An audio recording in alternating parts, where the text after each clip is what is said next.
Yeah, so I'm Sue Fletcher-Watson. I'm a Professor of Developmental Psychology at the University of Edinburgh, and I mostly do autism research with a little side portion of longitudinal follow-up of preterm babies. Um, and Elliot asked me to come and talk to you about this paper that we published earlier this year, Inclusive Practices for Neurodevelopmental Research. So this is a paper that we were invited to write for current developmental disorders reports about, they termed it inclusive research. I think I would normally, my default kind of language is participatory research, but one of the things I'll maybe talk about or touch on a bit is the kind of range of different labels that people use to describe this kind of work. And yeah, so I thought I would just take you through some of why we wrote the paper, some of what's in the paper, and also if there's time, and depending on how long I end up waffling on for, some sort of examples of inclusive practices in research from projects that we've done, me and my colleagues have done together, mostly working with the autistic community. So, and I have got my notes for slide 15. That's my reminder to myself. Yeah, so I just thought I would say, obviously, this was a group authored paper. So I wrote it with KB Brooks, Sunny Hallett, Fergus Murray, and Catherine Crompton. KB was my first autistic mentor. I decided a few years back that it would be really helpful if I had someone within the autistic community who would be just there, just have a one-to-one relationship with me and help me kind of guide me through tricky stuff. And I asked KB if they would be willing to do that, and they were, and it was just wonderful. And it meant that I had their input to, you know, new grants or PhD proposals that were being written when we didn't have budget to pay for advisors or anything like that. They helped me with kind of Twitter-based issues, miscommunications, misunderstandings, differences of opinion, and so on. And then KB became my master's student. They're doing an MRes with me at the moment. And so I asked Fergus if they would be my autistic mentor, and Fergus is my autistic mentor still now. Sunny Hallett has worked with Catherine and I on a range of different projects, but they particularly work very closely with Catherine, and Catherine is a Chancellor's Fellow at the University of Edinburgh, so a kind of newly fledged PI and former postdoc of mine. So I guess that's about the authors. So I suppose the key thing to emphasize is that this paper in itself is a co-produced piece of work. And without the links that Catherine and I had with KB and Sunny and Fergus, I don't think we would have felt that it was legitimate for us to write about this. And they were involved in kind of reviewing and editing the paper, but everything that was written in the first draft really came out of those relationships and the conversations that we'd had as a group over the years. So what I thought I would talk about is what inclusive research is, why I think we should do it, some sort of in principle ideas for how it can be done, and then, as I said, if we've got time, some specific examples of that in action, and we can kind of work out what level of detail we want to cover those in, and then stop for some discussion as well. So in a nutshell, inclusive research means working with people with lived experience of a thing. I'll talk on the next slide about what lived experience is. By working with those individuals, understanding their kind of needs and priorities, and using that understanding to deliver research that's more meaningful. And when I say meaningful, at least for my research, what I hope is that it's useful to people, that it's respectfully framed, and that it has a sort of degree of kindness to it, which I think goes beyond kind of respect, sort of professional level, and into something that's more kind of actively caring. So lived experience is the experience that you get from living. And I think the crucial thing here is to make a distinction between or to understand that lived experience comes from the thing itself. So in this example of dementia, lived experience of dementia can only be experienced by patients with dementia. Carers of someone with dementia have lived experience of caring for someone with dementia. And I know that sounds really obvious, but it's surprising to me how often people talk about consultations with people with lived experience of autism, but they mean, parents or siblings, or maybe even professionals who have lived experience of, for example, being parents of autistic children. But that's not lived experience of autism. I think the phrase lived experience of autism suggests being autistic yourself.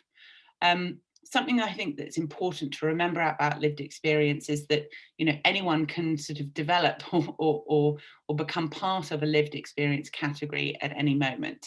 That happened to me a few years ago when my daughter was diagnosed as autistic, and so then I went from being an autism researcher to also a parent of an autistic person, and so I now have that parenting perspective.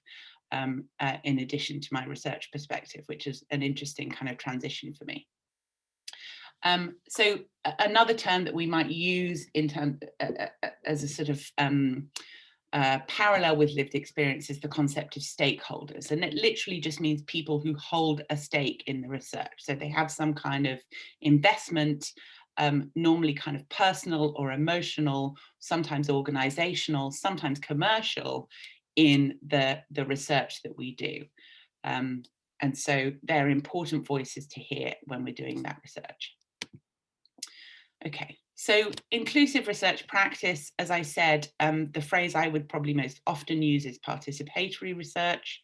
We can also talk about emancipatory research, which is kind of taking it a step further so that the people who are included are being emancipated through the process of being involved in the research. So an example of that might be the transition that KB has been on from being a kind of lay community member who advised me on my research through to now being an MRes student who's going to end up with a master's degree. And so that's a sort of emancipatory journey in some ways. People talk about co-production. That's obviously about, sort of actually producing some kind of physical thing, though the thing that's being produced could be a study protocol, for example. So it doesn't necessarily mean something that's a kind of, impactful output. And another common phrase is CBPR, which stands for community-based participatory research. So that's a phrase that Christina Nicolaides, who's one of the leaders in inclusive research in autism, uses a lot. I think that CBPR, because of the part that says community-based, often suggests that you're working not just with individuals from a community, but often with community organizations. And it might be a bit less applicable if the participatory links that you have are with individual representatives rather than kind of community, like grassroots community groups. So when we're talking, whatever term we use, right, I'll talk about participatory research, I think. What's important, I think, to understand is that participatory research is a framework that sits alongside various other frameworks that dictate how we do a piece of research. So in no particular order, you have particular methodologies. You might do an ethnographic study or a survey study or a literature review or a clinical trial. We tend to come with a particular academic discipline, and obviously sometimes work is interdisciplinary, but we can kind of clearly label those disciplines. We might also be paying attention to the sort of public engagement component of a research project, sort of science communication goals. Maybe you're looking to deliver some kind of training or some kind of briefing at the end of the research. And all of that stuff, you might do a very kind of qualitative method, like an ethnographic study from a kind of, education and philosophy angle with some great kind of practitioner training outcomes. So that's all very sort of outward looking, kind of community facing type stuff, but that doesn't actually mean, none of that means it's participatory. That's an independent parallel framework. And in common with all the other frameworks, within that framework, you have a choice of kind of methodologies or ways that your participatory working could be manifest. So these are 5 types. There isn't a kind of canonical, categorization of what are the types of participatory research, but this is a useful way that I have found to think about it.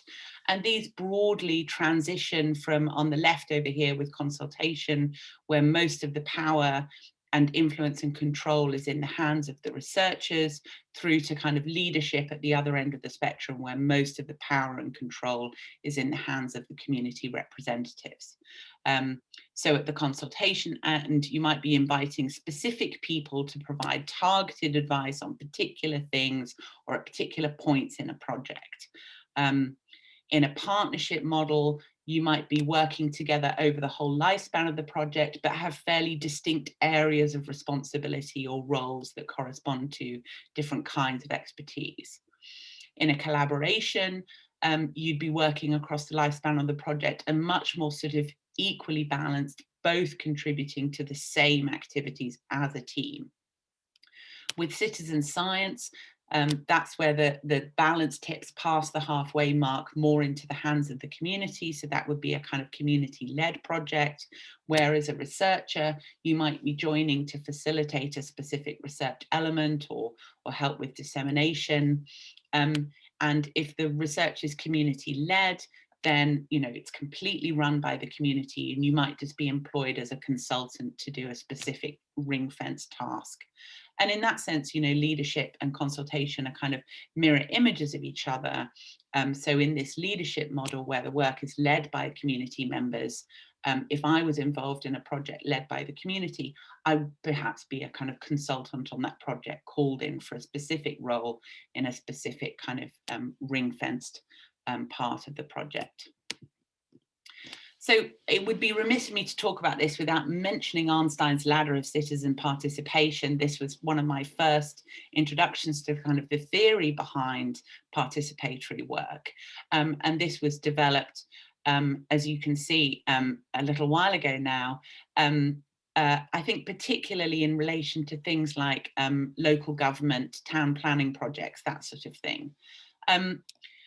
The thing with Einstein's Ladder is that, it rates different kinds of citizen participation in this kind of linear scale, where the citizens go from having no power to being sort of tokenistically included to having a degree of power over the work.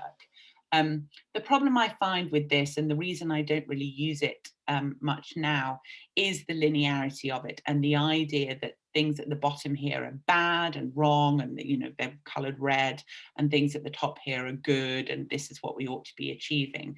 Because I actually think that it's more that matching the kind of participatory working you're doing to the project is the important thing.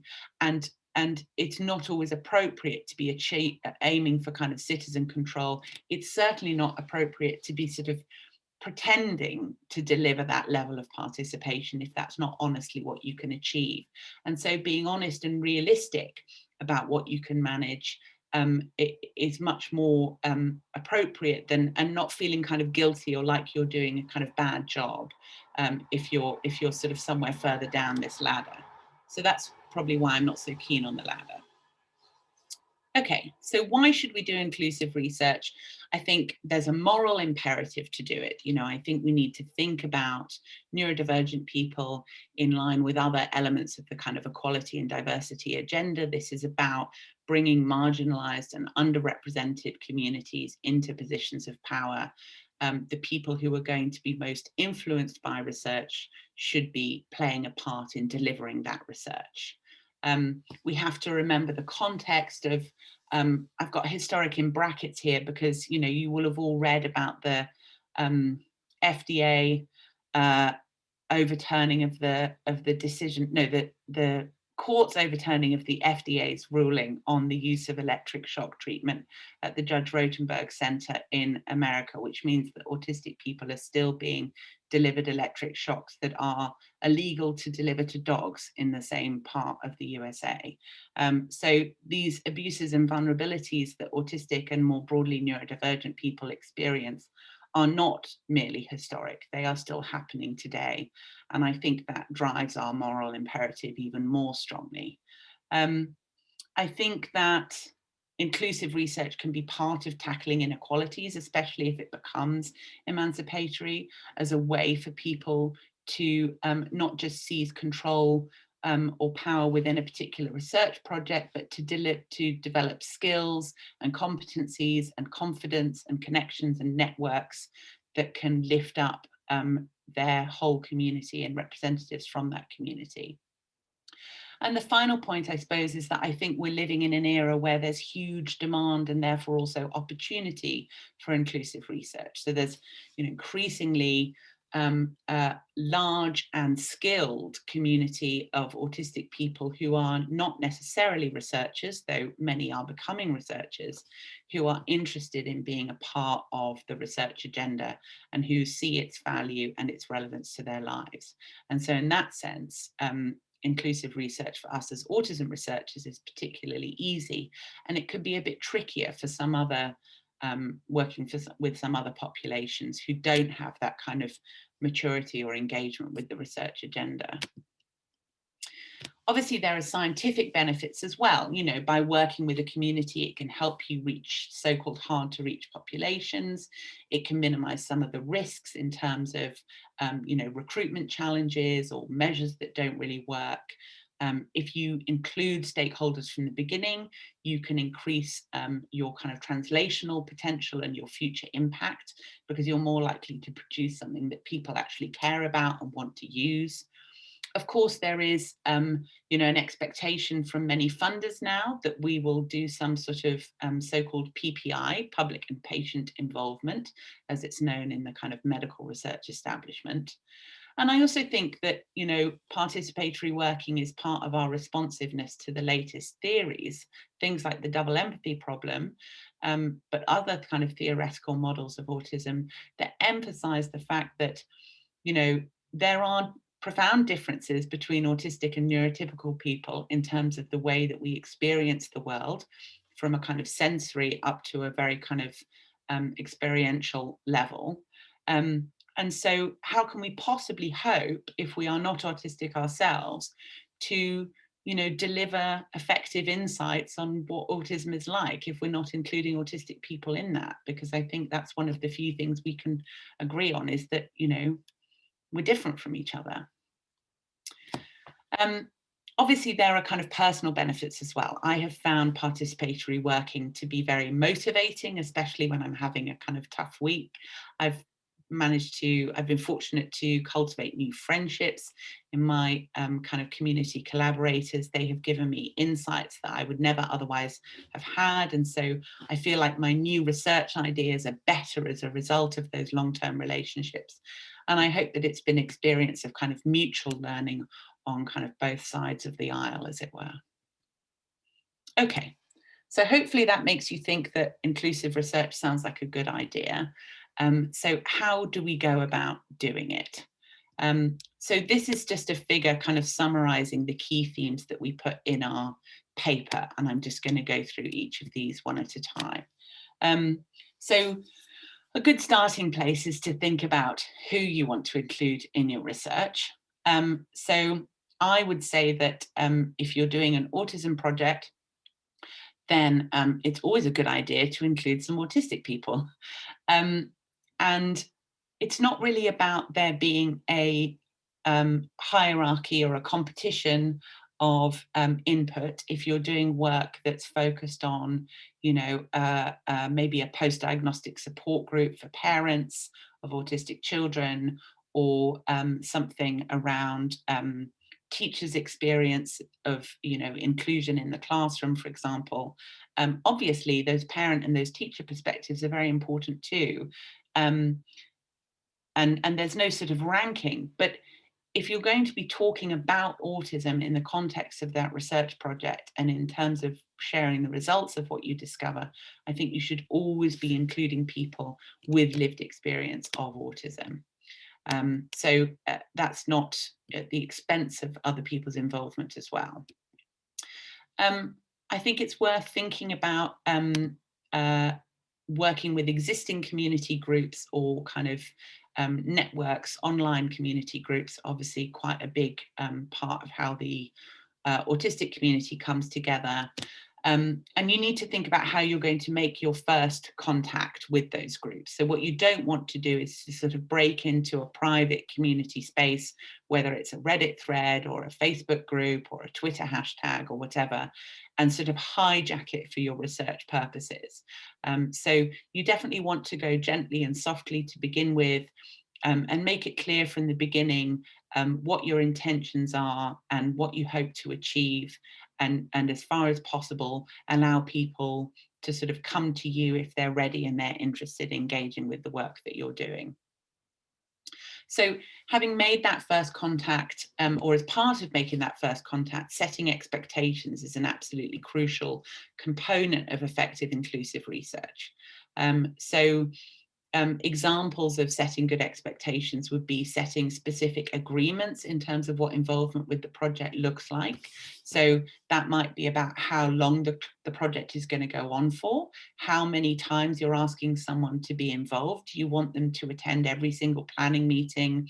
Do you want to chat with them on a weekly basis or a monthly basis or an annual basis? How much time would you be asking for at each contact point? What would be the rate of pay for their involvement, and also making it clear what the remit and reach of the work is likely to be. So not over-promising that what you're going to do is, redesign the education system, making it clear that, what you want to do is, evaluate a new measure and make it psychometrically more robust. And you need to communicate why you think that's an important step, and in such a way that a potential collaborator or community group can make their own judgment about whether they also think that's an important step and a worthwhile investment of their time. If people are asking for you to do more and you know you can't, it's important to be really honest up front, because all you're going to do is dig a hole for yourself, damage your kind of relationship with the community, and potentially put people off collaborating with researchers in the future. So, you've got to be kind of brutally honest about the limitations, and we all know, how many limitations there are on our research. It's always a specific amount of money, a specific amount of time that we've got, and we can't always do everything that we would like to do, or not all in one go.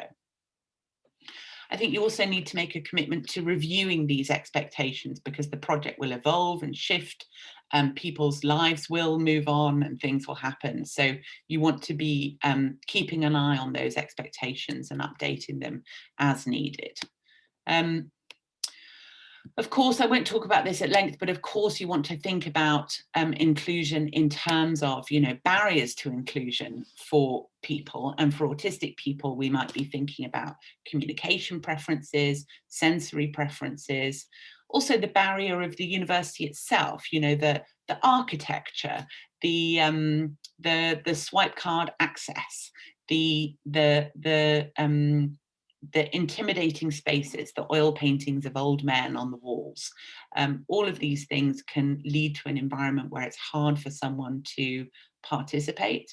And so we need to think about how we can break down some of those barriers, thinking specifically about the needs of the particular people we're working with, so that they can bring their kind of best game to the project that we're asking them to be a part of.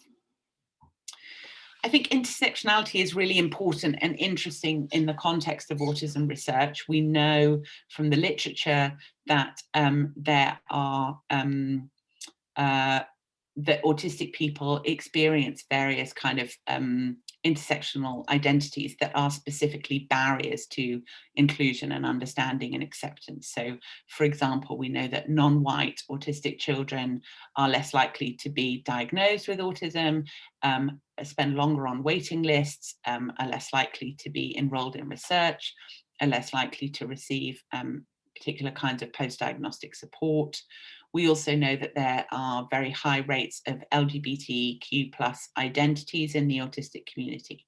So we need to be thinking about inclusion, not at the expense of these other identities that are also important. So, if you've successfully included autistic people in your project, but it's all straight white men, for example, or straight white women, which is quite common, then, are you really engaging with the diversity of experience within the autistic community that you need to get a kind of rich understanding and input into your project? I think thinking about intersectionality is also a really key way to avoid tokenism. So essentially what I'm saying here is remembering that, it's not enough to say, I'm doing an autism project and I have an autistic person involved or 2 or 3 autistic people involved, right? In the context where, or as if you're saying that it could have been any 2 or 3 autistic people, you could just sort of reach into a bucket of autistic people and pick out 2 or 3 at random, thinking about what are the specific themes of your work and who are the people, what are the specific kinds of expertise that people can bring beyond simply having an autism diagnosis or identifying as autistic. So, for example, we did some work on autism and bilingualism, and we were fortunate to recruit an autistic person who was trilingual herself and also was a teacher of autistic children in a school that was a bilingual school. So that was like a major win. It was really exciting to have her involved in the project, and she brought so much personal and professional expertise to the work, and was really irreplaceable to us. And I'm just really pleased that we went to the effort to find someone who would, specifically be able to engage with the project topics, beyond, merely being sort of an autistic person. You're going to want to think about the power imbalance in the research context. So this is absolutely inevitable, and extremely hard to break down fully. Fair payment of the collaborators that you're working with is a really important part of addressing that power imbalance, but it is manifest in other ways as well. So the confidence that we have with the mechanisms of research, with the way that we run meetings, with the paperwork that we use, with the jargon, with the timeline and process of the research unfolding, all of these sorts of things are ways in which we hold a huge amount of power. And so constantly thinking about what we can do to kind of dilute and share that power and to bring people up onto a similar level is really important, because it's going to be very hard for them to have a kind of honest and authentic input into the work if they're constantly feeling at a disadvantage or feeling like they're sort of lucky to even be in the room, for example. Finally, I think the best kind of participatory work operates as a knowledge exchange process. So where you're transmitting knowledge and information and training out to the people that you're working with through sort of, mostly informal routes, almost like an apprenticeship, and you're learning a huge amount back from being exposed to their life experience and the kind of communities that they represent. And in that sense, I think long-term collaborations can be some of the most valuable. You can reach a degree of kind of mutual trust and honesty that's incredibly precious and really helps deal with the kind of tricky situations. At the same time, I think before I finish this section, I should acknowledge that, if you only collaborate with the same sort of handful of people for years and years and years and never talk to anyone new, that's probably not great, because you're going to find yourself in a kind of echo chamber where you all think the same things. So that's something I'm aware of, because I'm fortunate to have lots of excellent relationships with community representatives, but I need to be a bit careful that I don't just sit in my comfort zones talking to the same half a dozen people over and over again, even though I think they're amazing. Okay, so just a few, well, I think I'm going to skip through this a bit so that I can talk about a couple of sample projects, but I suppose I'll just pick up the headlines here. I think thinking at all times during participatory working about being respectful of the person you're with and kind to them is always going to be a good principle and help keep you on the kind of on the right track. As I said before, reflecting on the sources of power imbalance and doing everything that you can to redress those is a really important part of effective inclusive research practice. And ultimately, it comes down to having a trusting and transparent relationship. And that transparency is a crucial part of the trust. So being open and honest about your motivations, about your capacities, about the resources that you have at your disposal is absolutely essential. Okay, so I'm just going to check with Elliot. Are you happy if I spend about another 5 minutes talking about some examples, and then we can have maybe 20 minutes of discussion time? Yeah, that's great. Go for it. Okay, fab. Okay, so I will pick out some good ones. Right, so thinking about the range of participatory methods that I introduced at the beginning, from consultation to leadership, this was a nice example of a consultation project. We worked with one particular family, the McDonald's parents, Craig and Gillian, and their twin sons with Fragile X syndrome, Matt and Stu, a really wonderful family. And the way that we were working with them on this particular project was focused on clinical trial design, and thinking about what are the questions that clinical trials should be asking, what are the ways that we should be measuring clinical trial outcomes for clinical trials in Fragile X syndrome.